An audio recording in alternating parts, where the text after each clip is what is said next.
আসসালামু আলাইকুম রহমতুল্লাহি ওয়া বারাকাতুহু।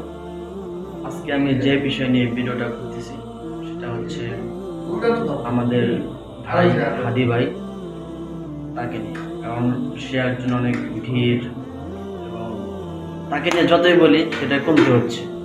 তো সে গত রাত্রে আমাদের মাঝখান থেকে বিদায় নিয়েছেন। তো আমরা তার জন্য অনেক শোকাহত। তো সবাই তার জন্য দোয়া করবেন, আল্লাহ তাআলা যেন তাকে জান্নাতের উচ্চ মাকাম দান করেন এবং আমরা সকলে চেষ্টা করব তার মতন হওয়ার জন্য। ন্যায়ের পক্ষে ছিল, সেই ন্যায়ের পক্ষে কথা বলেছে। তো ন্যায়ের পক্ষে যদি কথা বলতে আমাদের মৃত্যু হয় তাতে আমাদের কোনো আফসোস নাই। আমরা ন্যায়ের জন্য জীবন দিতে রাজি আছি। আগামী 24 ঘন্টার মধ্যে ওসমান হাদির সঠিক বিচার আমরা দেখতে চাই।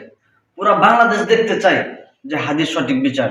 যদি এখন হাদির সঠিক বিচার হয় তাহলে প্রত্যেকটা ঘরে ঘরে প্রত্যেকটা সন্তান এরকম ভিড় এবং এরকম কথা বলার জন্য সাহস পাবে ইনশাআল্লাহ।